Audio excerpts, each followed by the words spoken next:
You're tuned into All Too Real 2. Be sure to subscribe, download, share the show with a friend, and stop by alltooreal2.com for our social links, Patreon, and TeePublic store info. Hi, I'm Chris.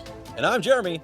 And I'm Fergal. And we're from Movie Smash. Comic book movies are having a golden age right now with the MCU. Movies based on comics aren't necessarily a new thing, but they're a big thing. Join us every other Tuesday on Movie Smash. We explore these movies and find some hidden gems. Every other week, we revisit some of the best. And some of the worst movies based on comics or graphic novels. Was Green Lantern as bad as you remember? Heck no! Is Time Cop the most accurate time travel movie ever created? Absolutely. Was Mystery Men way ahead of its time? Should they be revisited? Should they be forgotten? Join us on Movie Smash and find out. Listen wherever you find your fine podcasts.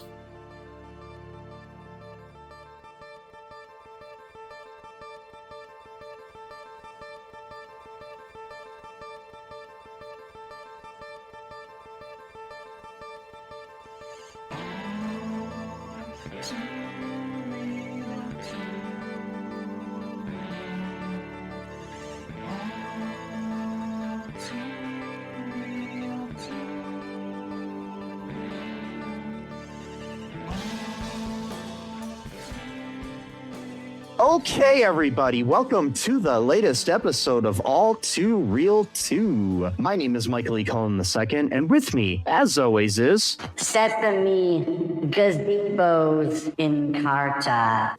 What happened to your voice? It changed. You're scaring me, man.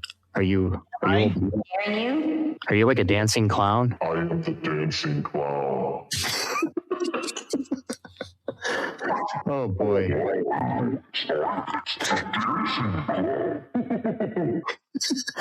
Okay, no more echo.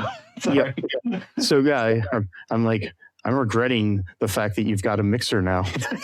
Yeah, I know. No, just so anyways, how's it going there, Sesame? I'm doing okay. I'm hanging in there, without hanging in there and dealing with all the crap that's going on. Yeah. I don't want to be deported into like a sewer essentially and just have to live there and have my citizenship stripped from me. That makes sense. I don't know.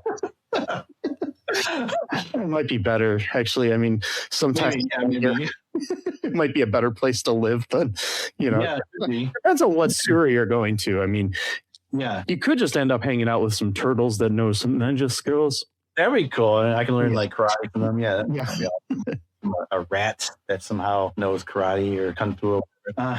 He could, be teaching you some good skills and stuff. Yeah. Or you can end up with an alien that landed millions of years ago on the planet. But sometimes takes on the visage of a clown. What a weird ass alien too. Like, why don't you just go back to where you came from? That's right, nationalism. Go back to where you came, Pennywise. This whole movie is just a metaphor for immigration. Yes, it is.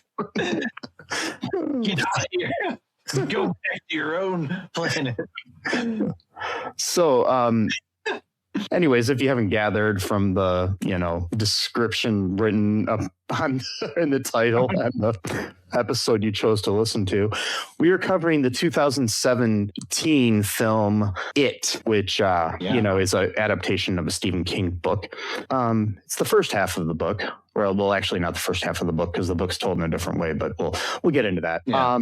The Internet Movie Database description of this film is, in the summer of 1989, a group of bullied kids band together to destroy a shape-shifting monster which disguises itself as a clown and preys on the children of Derry, their small Maine town. Yes. Yeah. This was directed by Andy Muschietti. Muschietti, people may know, unfortunately, for the fact that he directed The Flash. You mean a movie, The Flash? Yes, with Ezra Miller. Yes. Which is one of the worst, comic book movies ever made, in my opinion.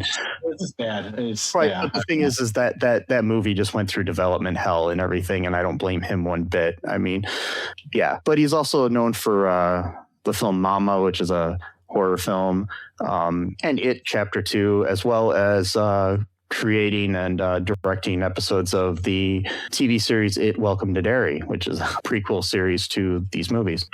Anyways, the film was written by Chase Palmer, who is known for this and the writer of Naked Singularity and The Alienist, as well as written by Karijogi Fukunaga.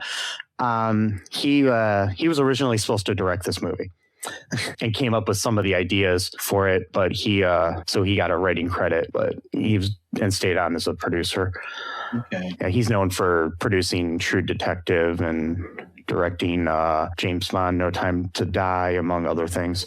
We also have Gary Doberman, I don't know how to pronounce his name, who is known for writing The Nun. He wrote the Salem's Lot remake, another Stephen King. He also wrote Annabelle Comes Home. He wrote, looks like several of the Annabelle, based on characters he wrote for the Annabelle series of films. And and a movie called Blood Monkey. I don't know what that's about, but I like the name. Blood Monkey. It reminds me of a book I got about the Hare Krishna, the more seedier side of like the group called Monkey on a Stick. Stick.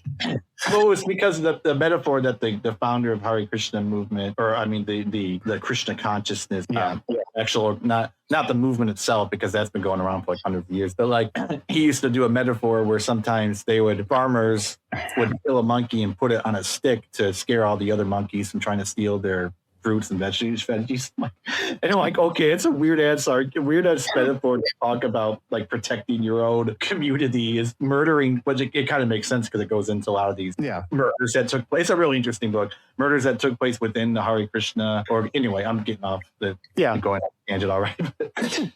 Anyways, this movie stars Bill Skarsgård as Pennywise.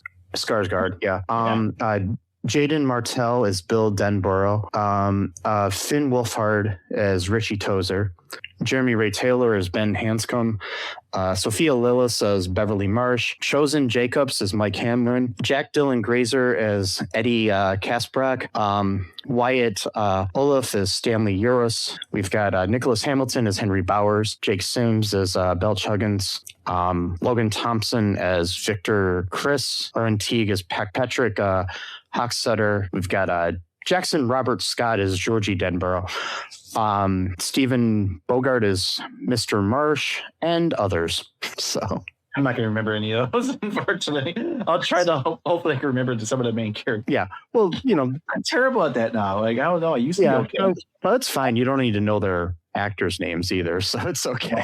Is that one of the kids? Is he the kid who plays Mike in Stranger Things? Yes. Finn, okay, I was going to say, because he looked like... Finn Wolfhard plays Richie in this. Okay. Yeah. And who's Bill Skarsgård? That name sounds familiar too. Is that Bill Skarsgård? He's comes from the Skarsgård family of actors. He's got a brother and a dad. He's like one of the best actors living. Period. Bill Skarsgård is, in my opinion. Was he in Shattered Glass, or is that someone else? No, that's Peter Sarsgaard. Okay. Yeah. I was just wondering because they got it looking like weird, and he was in that one movie where it was the Green Lantern, and he looks kind of like that. So that's why I made that. Bill is a Swedish actor. Okay. And his dad. I'm blanking on his dad's name here all of a sudden, but I'll look it up. Oh, here we go. Yeah, Stellan Skarsgård, who he was in the Thor movies. Stellan Skarsgård played what's his name in. He was also in Andor, which he was brilliant in Andor. Yeah. If you haven't seen Andor yet, folks, watch Andor. But he played Selvig in the Thor movies. Okay. He's also in Dune, Part 1, and a million other things. But Bill, he also has like all of all of his family, all the Skarsgårds act. There's Alexander, Gustav, Sam, Walter, Ossian, and Kolbjorn. So they all act. Yeah. All right. But Bill was also in another TV series you should really check out. It's called Castle Rock, which is based on Stephen King books as well. And Bill is in that as a totally different type of character. So yeah. Anywho, so what was your reaction to this movie? I loved it. I mean, it fucking scared me, but Yeah. But this is my first introduction to it, so it's going to be interesting because I had not seen the earlier stuff. I never read the book. And so, this is going to be my sort of starting off point, which, everyone usually likes the first thing that they've seen first, so it's probably going to be, Yeah, I mean, I will admit, watching the movies, It Chapter 1, which is what this is called at the end of the movie, they finally say Chapter 1. But when they released it to theaters, they didn't want to say Chapter 1 because sometimes when you call a movie Part 1 or Chapter 1, it scares people away. Right. Or they might not do it like with Star Wars. It was just called Star Wars. It wasn't, call it New Hope or whatever. Yeah. So I will admit that I like this one better than the sequel. The sequel's a little long. It's a little padded out, but it's still good. It's not, horrible. Maybe we'll cover that soon on this podcast or something. But it's still worth watching. And then definitely, folks, if you haven't watched the first season of Welcome to Derry, it's amazing. And I can't wait for the second season. So, yeah. But and if you can't get it, everything, I love Stephen King stuff. So I'm just like a nerd when it comes to this stuff, especially It like the original It miniseries is kind of a formative movie in my life. So I watched it a lot as a kid. I had a VHS copy of it, and watched it probably when I was too young at first when it came out on. Yeah, I was gonna say. Yeah, and I read the book, which I really shouldn't have done, back then as a kid. Fine. I wish I could still find my copy. I don't know where it went. I think I threw it away eventually or something. But I gotta buy a new copy of the book. There's major differences between this new Muschietti universe of It compared to the Stephen King version of It. So it's there's updated time period because the book takes place in a different time period, like almost the time period that the kids are when they're younger here in this movie is the time period where they were adults in the book. So it's which is like 27 years later. Probably around the 90s when this movie took place, maybe late 80s. I'm thinking like 89. 89, okay. Yeah. Like for example, the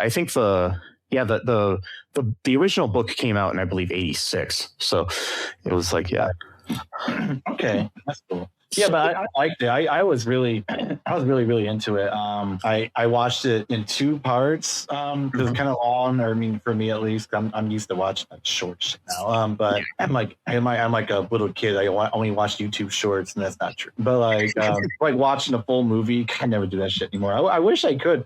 I just my attention span is just not the way it used to be, especially for this kind of movie. Because I've never really been like a scary movie type guy. But when it's the right kind of movie though, I like it. I'm not really into like genres. Like even when it comes to music, I'm more of like a band or a movie type person where if it's like a particular band that I like of a particular genre, I'm going to stick, to that band, but I'm not necessarily going to go and search for other bands within that same genre for the most part. Yeah. Same thing goes with movies too. Like It, I might not start watching a bunch of random horror movies though, because I like It, you know what I mean? But this is definitely one of those movies though. And the thing is, it's like, I like horror movies. They're not my favorite genre necessarily. I mean, I don't really have a favorite genre either. But I probably like horror movies now more than I did when I was younger. Mm-hmm.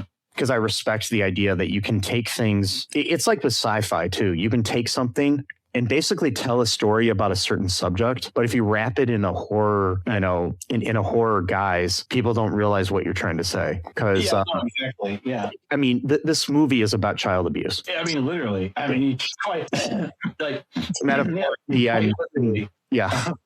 You start noticing pretty early on. Yeah. Well, interesting too, psychologically speaking, some people actually, and that's like, I think it's actually been studied a little bit too. Some people actually watch horror movies and scary movies, and like instead of it like actually making them feel worse, it like actually helps them like cope through like negative emotions. And so like it's like you would think it would be like, oh no, you're watching this terrible movie, you're gonna feel terrible afterwards. No, not necessarily. It's like I hated the thing like when I was younger, like some adults in my life and stuff, like I had this friend who was older than me named Randy who really liked action movies and horror movies. Mm-hmm. and I was friends with him and everything, and everybody's like, shouldn't hang out with him. He's a bad influence. All he likes is those gory movies and stuff like that. And I was like, no, that's not, it's like he's actually really intelligent, and that's why he likes them. It's just because he understands where they're coming from, You can analyze them, yeah. Excuse me, there, you can analyze them correctly. But so it's interesting. So we don't necessarily have to like break down this movie, but we'll talk about things we liked in it. Yeah. And maybe some of the differences between the book and the movie that I can go through if you'd like. Yeah. Okay, first off, in the movie, there's no sign of Maturin the turtle. So let me explain this. Wait, sign of what? Maturin the turtle. Okay. Now this is Maturin the turtle is Pennywise's sibling. Oh, okay. This is a benevolent creature, is far more than a simple animal. Maturin is an ancient deity that predates the creation of the universe. In King's lore, he is described as a cosmic being composed of pure energy, one of the 12 guardians of the beams that structurally support the Dark Tower, the nexus of all realities. Oh, wow. Maturin's most fantastical origin states that he once emerged from his shell in the Macroverse. It was during this act of creation that the creature known as It was also released from the primordial void, suggesting a shared through antagonistic genesis. He's a wise and gentle giant. Maturin fills a crucial mentor-like role in the King multiverse. So he comes in these different things. And okay, so one of the things in the book, and I will remind you here, folks, not remind you, but I'll tell you, Stephen King, this was the last book he wrote when he was a coke addict. Well, there you go. And he came up with this idea that the whole universe was created by Maturin, the turtle, when he vomited up the universe. Yeah, that's definitely a coke. Yes. Sorry. That's definitely a coke idea. And this is something that runs in the Stephen King universe. And I like the way, Muschietti in this, and then in these two movies, there are subtle hints to turtles, but they never actually bring up Maturin because it's hard to explain. Well, how would you do it? Because the movie is about, like you said, child abuse, and you got Killer Clown, which apparently is an alien, but now he's no ordinary killer alien. He's the sibling of like the creator of all the universe. How do you explain that? It's like a movie who also dresses like a clown for some reason. Yes. Which it only searches out children or teenage adolescents. Pretty much, yeah. Kill or have them float or whatever. We all float down here. Yeah. There's no way you'd be able to explain that in like two movies. Yeah, and it's hard enough to explain what they do explain, and right, exactly. I mean, I don't know if they'll ever get more. And I'm not going to spoil anything in Welcome to Derry, but there's a lot of turtle references in that show, and even Maturin references. Like they talk about Maturin, so. I'll probably don't, but they don't say Maturin is like this being sort of thing. So, but so that's the main difference between the book and this. It's one of the main differences. So basically, there's other things that when we get into part 2 or chapter 2, we can talk more about too. But here's some other big differences. Here is the story setting was updated to the late 80s. Stephen King's It, the narrative is split between 2 time periods. In the book, it's actually told in the present day with flashbacks. So you kind of learn what happens to the kids. Because, so I'm not ruining anything by this because the beginning of part 2, it starts out this way. It's 27 years later. And one of the Losers Club invites all the rest of them back to Derry because they had stayed there. And but when they left Derry, they forgot all about their life there. Oh, I see. So it's like, so I mean, they knew they lived there, but they had kind of just forgotten about their childhood. I wonder why they forgot about. It's something that happens when people leave Derry. Well, I was going to say also to a trauma response. Everything he went through. It's obviously a metaphor for trauma. Right. Yeah. But anyways, what was I saying? So when they in the book, the way it's told is that as they're kind of remembering what happened once they return to Derry, they start to remember things. They're discovering what happened in the past at the same time as you're reading about what happened in the past. Oh, okay. So you've got this like dual timelines where, and if I remember correctly, because it's been years since I read it, like where each chapter is kind of dedicated to a different character in the Losers Club. So it kind of works in it's a different kind of suspenseful way, because the way that they did it, where they split it up, where it's the children's part in part one, in chapter one, and then in chapter two, it's the adult part with some children's, flashbacks that they added to it. Yeah. It's kind of a different way, because when we get to chapter two, you already know what happened to them as kids, whereas in the book, you're finding out at the same time as Bill and Mike and everybody else are finding out, or not Right, Mike, yeah. but I mean Bill and Richie and everybody. Yeah, Right. Yeah. I mean, yeah. But yeah, yeah, I liked it a lot. The only thing I didn't like, Mhm. like you said, to jump around here. We don't need to go through like the exact Yeah. plot. One thing I didn't. Sorry, I got weird. I got a turtle in my throat. Wait, that's not weird. A frog turtle in my no. The one thing I didn't like, but I knew was going to happen anyway because of Hollywood and it takes place in the 80s, is that I was really, really, really, really, really hoping that Beverly would choose Ben, but it's like she's not going to choose the fat kid, obviously. So no Ben. Even though Ben's literally the one that snapped her out of her hallucination or whatever she would. Her max moment. wrote the poem for her, but He wrote the poem for her. yeah, but And then he fell in love with her because she was like the first person who was like nice to him, basically. yeah, just I'm not going to spoil anything. Don't say anything. Don't say anything. I'm just saying that. Yeah. And I knew that wasn't going to happen because and it goes both ways too. Like the guy's not going to go for the fat girl as well. I'm not trying to like a joke thing. It's just it's a whatever thing. So I'm not one of these incels who's like, oh, I'm only gonna go for a 9 or a 10 when I'm like a 0.5, or whatever. I don't brush my teeth ever, or take a shower. You know what I mean, like that. well, that's how the world works. Anyway, so so like the story setting was updated to the 80s, whereas in like part two, the like sequel, it comes out in like the story takes place in like 2016 because it returns every 27 years. So did they ever explain that? Why the number 27? Is that ever explained, or is that like, don't tell me how it's explained, but like not in this universe yet. not yet. No, not yet. I think in 27, 2 + 7 is 9, and 9 is the secret number of the universe. So I don't know if that's kind of a thing they're going with. It could be. I don't know. I'm just saying it could. But that was my only complaint. I mean, not really a complaint necessarily, but just kind of like, I don't know. Maybe because I'm projecting because I've been the fat kid. I mean, not as big as this kid was necessarily, but so I was like almost like projecting my own like past. Like, Well, the thing is that she doesn't really end up with anybody. I mean, at the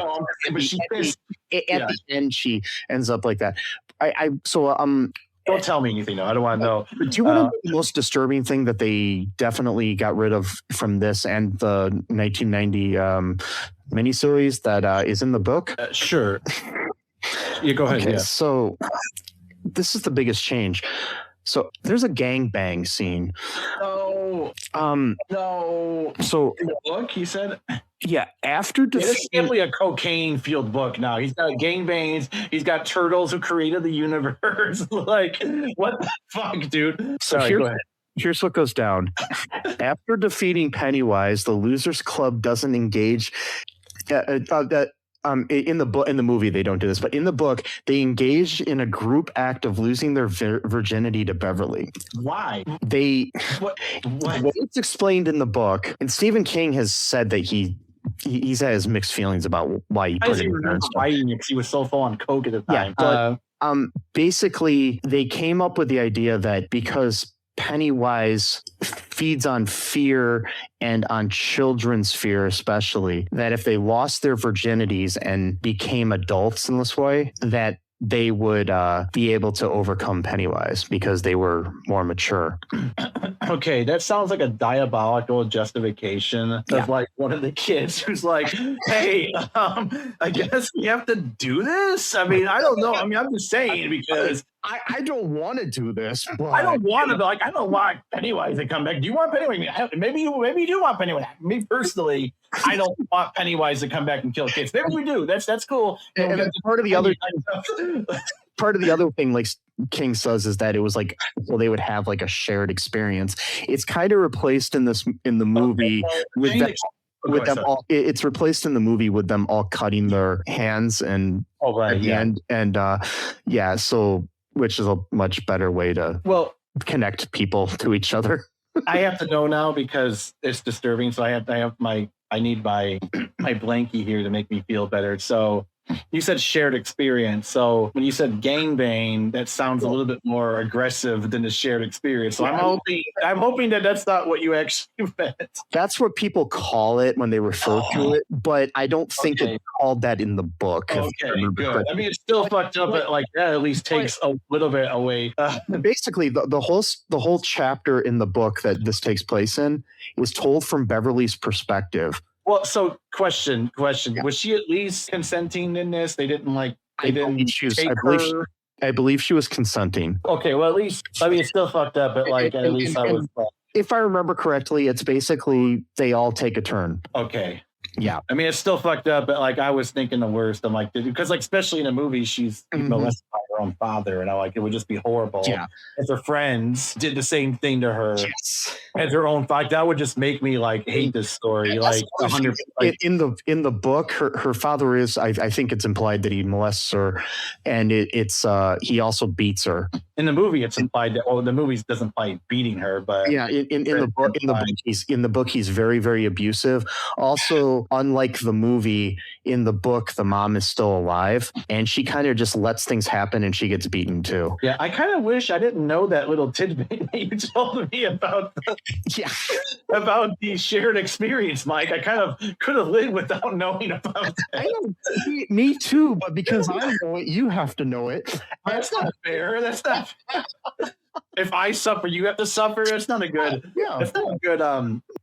Jesus ethics, Christian ethics, or Baha'i ethics, or Muslim ethics, or Hindu ethics, Buddhist ethics. Good. Because when you said that, I was like so worried for a second. I was like, oh no, please don't say that they like fucking raped her. Like that would just be the worst ending ever of this movie. Because that way it would have been even fucked up. Because then it would be like Pennywise had won, like he had corrupted them, so now he's working through them essentially, kind of like with the Henry kid. Because like Pennywise in this movie, he gets into this this like really abusive kid named Henry. He like gets into his mind and turns him into like a super crazy murderer who killed his own father and then was trying to kill all the other kids. Try to shoot a cat as well, which that really pissed me off. And anyway, we don't have to talk about the whole movie, but like it's basically like there's other things that he said in the book too, like because that's the other thing too, when this is being told in the book, it surfaces as a repressed memory from Bev. I mean, not Beth. Oh, I wonder why that would be a repressed memory. You know, one can only wonder. Traveled the depths of the sewers of the mind. Right, and I guess it should in the book. As an adult, this is actually not in the. I'm not spoiling anything because it doesn't happen in the chapter 2. But she has a sex scene with Bill, an adult Bill, and then it comes back to her about this whole scene. So does she hate the rest of them then after remembering this, or? I don't think so. No, okay. It's man. Oh man, I do remember someone saying something about that once, but I don't remember. I must have just put it out of my mind too. The shared experience. It doesn't make sense though, because in the movie, I mean, they changed things. In the movie, he also captured like a guy who looked like he was like 17. So like, like one of the minions of Henry, basically. But, the thing is he's not exclusively attacking children ever, but he likes children because they're the easiest to fear and they're the most vulnerable. Sounds like Vecna. Literally sounds like, even with the floating with the Max screen, with her floating up in the air with like her eyes all like bugging out or whatever. I mean, it's the Stephen King influences on Stranger Things are abundant. Like there's lots of influences from different things. And I mean, like the whole idea, like the powers that the kids have in Stranger Things is very similar to The Shining. It's different things, you know, so it's like, because that's the other thing. Like when we get to when it gets to Welcome to Derry, there's, you know, they're one of the main characters in Welcome to Derry is Dick, is a younger he's in the military, Dick Halloran, who was the caretaker, well, not the caretaker, but the I don't remember what his deal was. The cook at the Overlook Hotel in The Shining. Oh, okay. Played by Scatman Carruthers in the movie. But it's a younger version of him was in Derry. He's also mentioned in the book briefly, but they flesh out his character more in there. But, you know, he has The Shining, and it's, you know, which is in the Stephen King universe. The Shining is basically anybody that has kind of like telekinetic or powers where they can see dead people or other things like that. So right, and he said too, Misery even has like some kind of connection with The Shining a little bit, like not really. That one, not really. Basically, so Misery has Misery is. I don't think it really does, because that one's kind of just more of a psycho sort of fan sort of thing. That one's less supernatural, but there is some kind of connections now that if you consider the Castle Rock TV series canon, which a lot of people don't, because it's like it's in the Stephen King universe, but it's not, because the Annie Wilkes character from Misery is the main character of the second season of that show. Okay. Yeah. And he's like a nurse who just kills all her patients and shit. And different things. Yeah. I've seen videos about her character. Yeah. Other people. Castle Rock.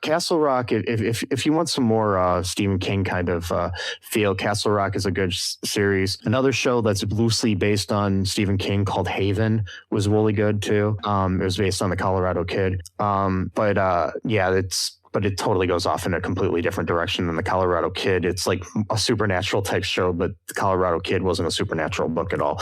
So it's really, but the thing is like Stephen King's movies and stuff all are, I mean, not movies, but like the movies to a point, but the books all kind of take place in the same multiverse. So it's like, because I mean, the Dark Tower kind of connects them all. I have yet to read the Dark Tower, but I am a big fan. And the movie, I guess The Dark Tower was horrible. I haven't seen that yet, but compared to the books, I guess it kind of just totally fucked up what King had written.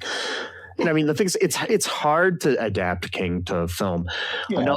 Another connection, which we can get into later once you've watched more things, and I don't want to spoil anything for you, but Dreamcatcher. Oh, I've seen that. Which it takes place in Derry. So interesting. Okay. So there's a lot of similarities between it and that, and there's one major one which is revealed in the It books and stuff like that makes it interesting. So I mean, the villain and Dreamcatcher is pretty much like an It type character. I mean, it might be the same, but it's the same. There's an alien and things like that. So it's kind of mentality. It's a little bit different.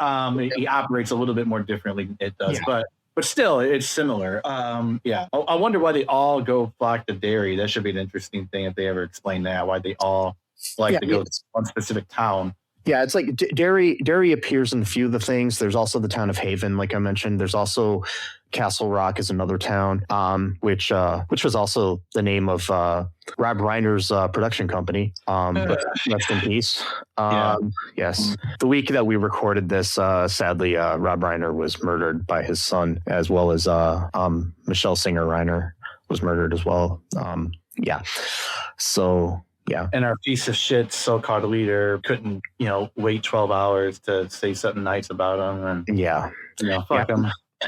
I don't know how far in the future this episode will come out from that, but still, it's still raw. And I mean, he's one of Stand By Me is based on Stephen King's The Body, and Misery is based on Stephen King's Misery. And Stephen King and Rob Reiner were pretty good friends. And he, after he directed Stand By Me, he decided to name his company Castle Rock because he was a big Stephen King fan. So, yeah. And then Castle Rock went on to it produced a bunch of things, including like the Seinfeld TV series and different things like that. So, yeah. Yeah. But yeah, I mean, I guess even at one time, Rob Reiner kind of wanted to direct it, but he didn't like the scariness of it. So Right, not his style. But if you want in my opinion, a perfect Stephen King adaptation, Misery. Yeah, that's a good one. Kathy Bates' performance in that movie, as well as James Caan's in that movie, it's brilliant. Yeah. Brilliant, especially her. She deserved that Academy Award she got. Yeah. So, anywho, back to it. Any scenes that you want to talk about that stood out to you? Yeah. The beginning scene. That's a good way to start.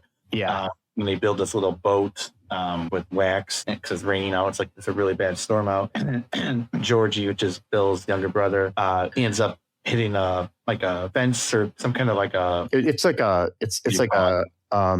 one of those like traffic barrier type things. Yeah. And so he couldn't grab the bow in time before it went into the sewer, and that's where Pennywise was just kind of waiting for him, and then basically tricked him into taking the bow and then bit his arm off and then dragged him. Apparently, nobody in this town pays attention to shit. Seems like just some kid screaming with his arm cut off. So that's the thing with it being in the sewers. Mm-hmm. There's some explanations and different things, and I think in the book they talk about this. It's not necessarily in the movie. And they talk about it in Welcome to Derry, but I'm not ruining anything by saying this. Basically, because he lives in the sewers and different things happen through the water and different things, the adults in this town are basically become numb to anything. Oh, I see. Not completely. I mean, they live their lives and they're happy and they're sad and whatnot and everything, but they somehow always turn a blind eye to kids being abused or kids being beaten up by bullies or anything. Because there's a scene later in the movie where Ben is being beat up on this overpass over a top of a river on this bridge or whatever by the bullies, and this old couple just drives by and kind of looks at them, and that just kind of shows you the attitude of the people in the town. And the same thing in this scene, there's this old lady who kind of just notices Georgie playing out there but doesn't do anything. Yeah. So that was a pretty pivotal scene. The other one I really like or was more taken in by was when the hallucinations that he gives to each kid, but also the one that really freaked me out was when they're in the they're in the garage and they're looking at this map, and this projector starts showing family photos, and it's just clicking, and then eventually there's looks like there's a picture of Georgie with the family, and then it looks like their mother, but then her hair keeps kind of flapping around the wind, and eventually you see Pennywise's face. Then he comes out of the screen. I mean, God, Jesus Christ! I don't know how any of them would be able to just live after that. That's the other thing that kind of pisses me off about this movie is how stupid they're being a lot of times, where it's just you guys realize what's going on, right? You're just walking into danger, but not in a cool, brave way. You're just being stupid about it. It's one of the things too. I guess Bill Skarsgård was so scary that he went out of his way to try to be nice to the kids because he didn't want them to be scared. Because these were literally 11 and 12-year-olds in this movie. No, they were not old at all. Yeah. No, not even a little bit. And there's that one that really freaked me out. The one with Beverly when she put down the not the ruler, what do you call it? The tape ruler. Is that what they call that? Tape ruler down her sink. Tape measure. Thank you. Tape measure. Yeah. Down her sink, and then she puts it up. There's a bunch of blood. And then a bunch of, because earlier she cut her hair because she blamed her hair for basically making her dad attracted to her, which is really fucked up. And so she cut her hair. That was a good addition. I don't believe that's in the book. Because that's something that what a child would say to themselves as they blame themselves for what an adult is doing. So she's blaming her hair, saying, you did this, because she had long hair or whatever. And so she cut a bunch of her hair off and then just kind of put it in the sink, which is really fucked up. Why would you do that? It's going to clog your sink. But anyway, but then all the hair kind of flew up, and then it was tangling around her neck, trying to literally suck her into the sink, or at least that was the hallucination she was having, it seems like. And then because the dad comes in the bathroom and he's like, what the hell's going on? And she's like, there's blood everywhere. And he's just like, what are you talking about? There's no blood anywhere. What are you talking about? And he's like, you're really starting to worry me. It's like, dude, you're molesting your own daughter. What are you talking about? She's worrying you. It's so, and it's so fucked up how, like, you know, where it even somebody who's abusing their kid can't see the fact that they're the villain. You know, it's like, right. Or that they're acting weird. I wonder why they're acting weird. You know, because we kind of figure out pretty early on.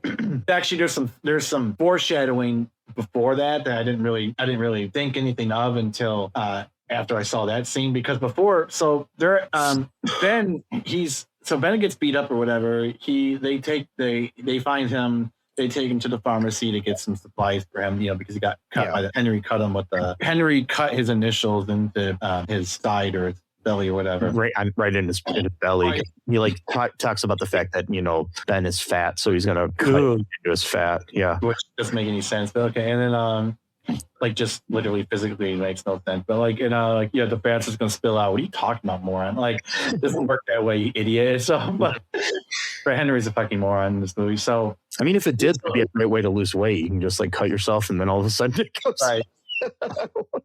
So we get this scene where Beverly just happens to be going there too. She basically helps him out because she knows who Ben is, because, you know, she had just met him like earlier in the day or something like that. And she kind of knew that people are already kind of picking on him. So they're like, we don't have enough money to buy all this stuff. She's like, oh, no problem. So she goes up to kind of basically be on the lookout so they can go steal the supplies and stuff. And she does this by essentially flirting with the pharmacist, right? Yeah. You're sitting there thinking, oh, this might just be like one of those things where it's like, you know, usually an older person likes being talked up like they're, you know, because she says he looks like Clark Kent with his glasses on. Right. Yeah.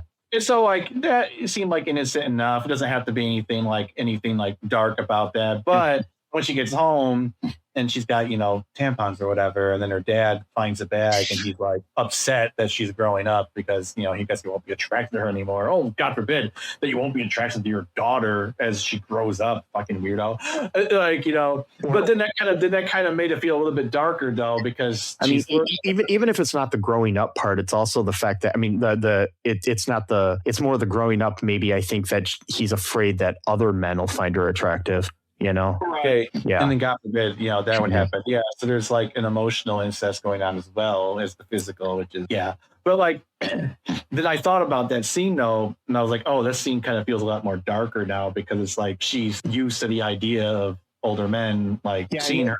You know what I mean? Like, and so. I mean, and if you look at like every one of the kids has like something that sets them apart from the rest of the world. I mean, you've got the thing with Ben is, you know, he's the fat kid, but he's also the new kid. He's a new kid and he's like a nerd. I mean, he reads. Yeah. He's not a nerd, but he reads a lot. And the thing is, like in this movie, it's interesting that they decided to put all of the like kind of researching type person into Ben. In the book, it's Mike, but I think the reason that they did this is because for some reason they introduced Mike to the rest of the kids later in the story than it is in the book for some reason. So I do feel like the two that get like short shrifted or whatever, or short shafted in this movie are Mike and Stanley, the black kid and the Jew, basically. So it's like, yeah. All of them. That's the other thing. All of them have trauma, or they have abusive parents. Like it's either one or the other, or both. And the thing is, it's like, so like, you know, Mike has a grandfather who's raising him, who is kind of just sort of like not really mean, but just sort of like how the world is, you know, kind of thing. He's like a manly man, right? And, you know, if anybody listening to this has seen Welcome to Derry, it'll explain why he's like that. But that's neither here nor there. I'm not going to spoil that for anybody that hasn't. So, all right. But basically, you know, you've got I'm reading this article. It's got broken down of like the different types of characters you got here. So you got the fat kid, the town's only black kid, the Jew, the stutterer, the nerdy kid with glasses, and the girl who the school just decides is a slut for no particular reason. Right. There's like literally no That was the other thing too that I didn't understand, because like there was no like actual like rumors, usually, not always, but rumors usually start from something, Well, and then usually it turns into something else. But like usually was the slut thing comes from jealousy, but that's that too. that's the usual thing, because like I've had, I've seen that it happened to girls when I was in like, what they now call middle school, or when I was in high school. I saw that happen to girls.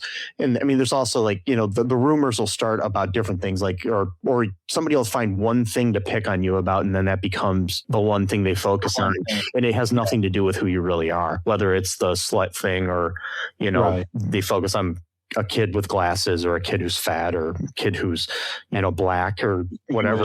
It's whatever. Yeah. Like, yeah, you're right. well, I was called so I had so I was born with light brown hair. Mm-hmm. As I got older, it got darker, almost to a black at one point. And then I would still have blonde highlights in my hair. Right. So when I was born with like completely like white blonde hair. Me too. I was kind of blonde when I was like 3. There's like I've got a photo of myself where I've got like I look like the blonde little Dutch boy on the Dutch boy paint cans. So but there's but as I got older, all I would have is like these blonde highlights in it. So the kids in my school noticed those, and they thought they were gray hair. So they would make fun of me and call me old fogey. And so that hurt like hell for some reason, because they just kept making fun of me and calling me old, even though I was like the same age as them. It's just like, Steve Martin. I mean, what's that guy? I went to high school with a kid. I went to high school with this kid who had a patch of blonde of gray hair or white hair on the side of his head. Yeah, it happens. My mom had gray hair when she was in 7th grade, so it's like different things happen. My brother, he had some too. But that was because I think he almost got struck by lightning once when he was a kid. The lightning just like went like past him like crazy. So I mean, kids will pick on you for the stupidest things, but I mean, the main thing with this movie and the whole world is like the fact that the adults just don't give a shit that these kids are picking on these other kids. And I mean, they'll put up like missing persons stuff, but like that's about it. Like they don't really. Like it's usually because it's their own kid that's the one that's missing. Like no one else gives a shit. Like there's a scene in this too where they show the fact that there's this missing poster up, and underneath it is a missing girl, and it's like, oh, they've already forgotten about the other kid who went missing. It's it's just so sad because it happens so often. I mean, like they talk about it, like Ben talks about it one time, where like it's like 6 times people go missing 6 times more than the national average. Right. And that was just adults. Kids were more. So it's like, yeah. I mean, but I mean, the whole movie, it's like, so, it's like the whole idea of like, there's this whole idea of like a loss of a childhood innocence that we can glean from this whole story. Like it's it's very much the whole kids becoming young adults sort of thing, and coming of age. It is very, I know it's fucked up like in a lot of ways, because of like I guess the places they go to and stuff. It reminds me of Stand By Me a little bit. Like they're like by the bridge. I mean, I know it's not at all the same kind of movie, but like there's like physical things that go on in this movie, like the environment. I mean, like the physical environment around them. The thing is, Stand By Me in this, I mean, there's stereotypes of both the characters. I mean, the characters, there's like similar archetypes in the characters in this and that. And I mean, they're both Stephen King, so it makes sense. Yeah. That's the weird thing. A lot of people had forgotten for years that Stand By Me was Stephen King, because it's based on short story, The Body. So it's probably not even the same thing too with like the monkey when the movie was made off a short story. Yeah. Although I would say Stand By Me is a much better depiction of a short story than the monkey was. No offense, but it's like Shawshank Redemption, the Stephen King, and people are like, that's weird because it's not like a horror thing at all. And people always associate him with horror, but he's so much more than that. And there's other stories too that are indicative of him. Like Carrie and Christine and Salem's Lot and stuff like that are definitely horror. Cujo. Pet Cemetery, stuff like that, but it's but the thing is like I do think the interesting thing about it's like it takes aspects of The Body or Stand By Me and then mixes it in with the horror. And I don't know which was written first. So. Yeah. Yeah, but yeah, the whole like the whole thing is too, it's like it's the whole it aspect too. It's kind of like that whole like idea of the fear of growing up too. Like you've got this thing that's trying to almost prevent you from growing up. Yeah. And, you know, basically making you stay forever a child by having taking you. Pretty much. Yeah. Oh man. Yeah, it's but yeah, I might actually watch part so of good. chapter 2. I even like, yeah, I think you'll like, I mean, it's interesting too. And I mean, and we'll cover it soon. I think we should definitely sometime soon. And it's interesting to see like who plays them as adults and how kind of good casting it was. Yeah. Like Finn Wolfhard's character is played by Bill Hader as an adult. So interesting. Yeah. Okay. And then Hader, was he from SNL? Yeah, Bill Hader from SNL. Yeah. And the TV show Derry. And, right there, yeah. So let me see here. Why is it I can't find stuff when I want it right away?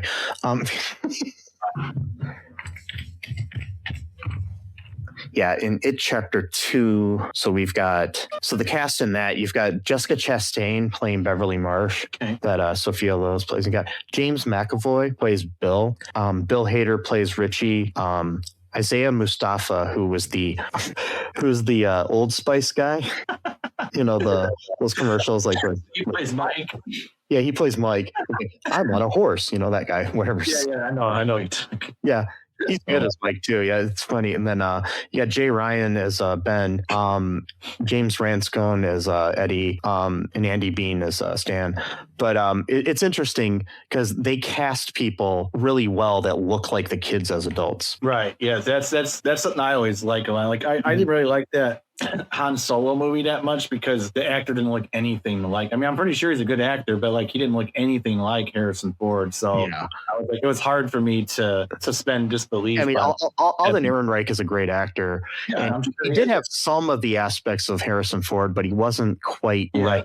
And I mean, he probably got cast for his acting abilities, but it just didn't totally. I mean, the thing is like I do like it sometimes when they cast people based on their acting ability as opposed to how much they look like somebody. Like when you're doing a biopic or doing somebody of a younger or older version of somebody, but I mean, but sometimes they're so far off that it doesn't work. And then there's also the times where they'll cast somebody that looks exactly like somebody that just can't act or can't pull off or doesn't pull off the mannerisms right or whatever, you know. And that's the other thing too, is like the adult versions of the kids, from what I understand from the background, is that they spent time with each other so they can learn their mannerisms. Like I saw an interview with Bill Hader where he was just talking about how he watched video of Finn Wolfhard over and over again so he could get mannerisms down. So that's pretty. Yeah, that's pretty cool. But yeah. I sing a song I just made up. Sure, you can do that. Yeah, I don't know if we have anything else to say about it. I don't really. I think it's a great film. I mean, the one main thing you got to understand is that it's about child abuse and stuff like that. That's basically what it is, and ignorance and neglect from parents in a lot of way that you know a lot of us went through in the 80s. Not really, but yeah. So go ahead and sing your song here, Sesame. Okay. Don't go into the sewer. Don't go into the sewer. Don't go into the sewer. I can't sing very well and play at the same time. Okay. Was that the song? Don't go into the sewer. Don't go to the sewer. Don't go sewer. Don't go sewer. Don't go sewer. I'm actually a good musician. This makes me sound like I'm terrible at this. But there's a link to some of his music and stuff in the show notes, I believe. Don't use this as your back, as your introduction to me. Yes. I'm much better than what I'm doing right now. Yes. But I mean, we can't wait for the orchestrated version of Don't Go in the Sewer. Oh, I'm right now. Maybe when we cover chapter 2. By then I might have it written, yeah. Yes, we will have Don't Go into the Sewer chapter 2. Okay. Yes. Yes. Yeah. Oh my God. Yeah, and I mean this film does, you know, like I said, it covers like all of the tropes, I believe, of like horror films too. You got the creepy house, you've got the creepy creature. And I mean, they did like update a bunch of the things too from the book, the way that the character does present itself. One of the interesting things is the one that they stuck to is like the old like creepy kind of like homeless looking guy that's by the house that oh right, yeah, that dude that Eddie sees. That he was creepier in the book. Oh really? But he was still that character. In the book, he kept offering to give Eddie a blowjob. Oh my God. Look, Stephen King was fucked up. There were other things he wrote in the book. He would talk about, and he's talking about children here. He's talking about minors having group sex. Yeah. The turtle that is created the universe, who's also the sibling of the killer clown alien. What the fuck, dude? He would talk about in the book like how like I guess I can't remember the exact details, but it was basically talking about like how Bill's genitals felt to him when he was experiencing things and shit. Right. I mean, yeah, I know the 80s were a different time, but Jesus, man. It's like, he's talking about like a 12 or 13-year-old kid. Fuck, dude. God damn it. I don't want to know this shit, Steven. God, take a break from the coke. Move on to some Quaaludes. There we go. Back to that one again. Wait, incest and Quaaludes, because we just talked about the incest from the movie anyway. Yes. That's a weird... You'll get the reference later on when that video gets put out. Yeah. But yeah, there's a lot of different things. I mean, like, yeah. So yeah, here's some like trivia that we'll go through really quick about this. Jack Dylan Grazer, who plays Eddie, was the first one out of all the kids to work with Bill Skarsgård. During their scene, Grazer would cry and gag while Skarsgård was right in his face, yelling and drooling. Skarsgård was genuinely concerned for Grazer, and after the scene ended, asked him if he was okay. Grazer looked at him and said, "Love what you're doing with the character." Skarsgård was less confused and impressed at Grazer's attitude, calling the child actors little professionals. Wow. So I guess he was worried about Grazer, but Grazer was just acting. So he was just like really getting into it, right? Yeah. Interesting thing, like when another thing too that I'm going to mention too is like Bill Skarsgård, the drooling that Pennywise does. I guess the way that the teeth that he had in and his mouth and everything made him drool. Oh, okay. When Andy Muschietti liked it so much that he just made the character drool more and more.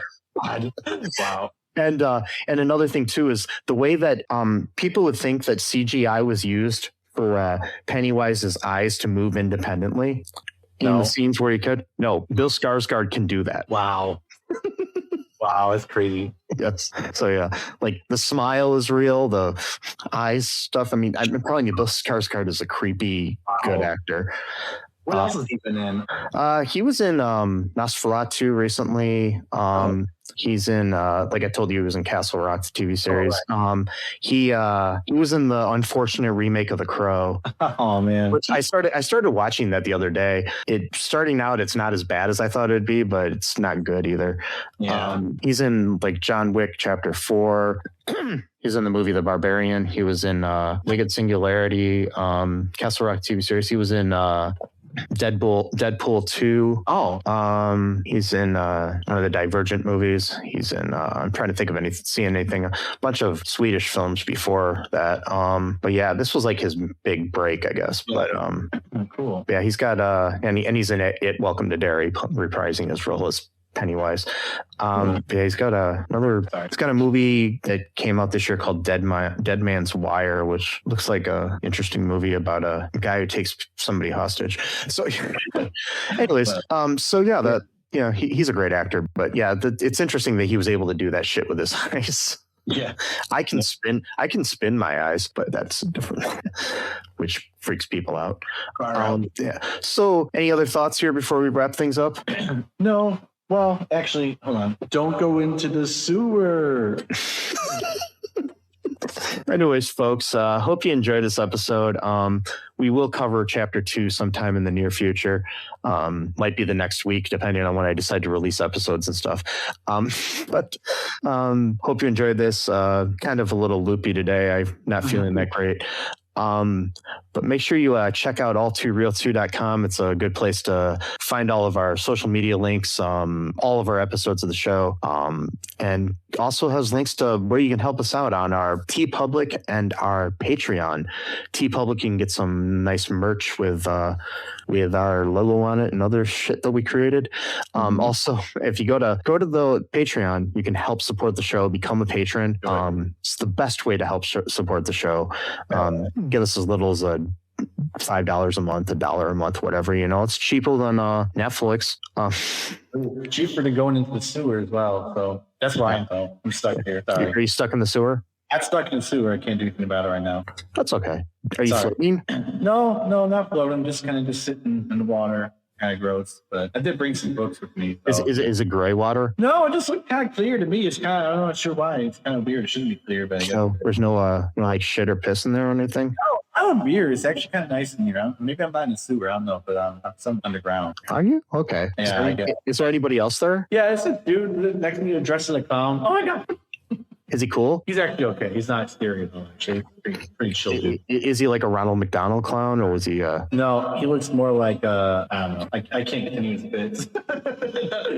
So yeah. Well, I hope he treats you well. Anyways, we'll let Sesame hang out in the sewer there. But while I tell people that trans lives are human lives, no human is illegal. Don't go in the sewer. Free Palestine. Fuck Donald Trump. Fuck ICE.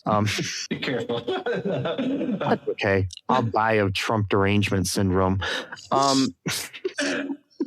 And be different, be yourself, folks. Remember that I love you. They're gazebos. They're bullshit. Sesame loves you. And until next time, bye. Thanks for listening to All Too Real 2 podcast, a Cullen Park production. Produced and edited by Michael E. Cullen II. Music by Matthew Hawes. Subscribe and share the show. Visit us at cullenpark.com.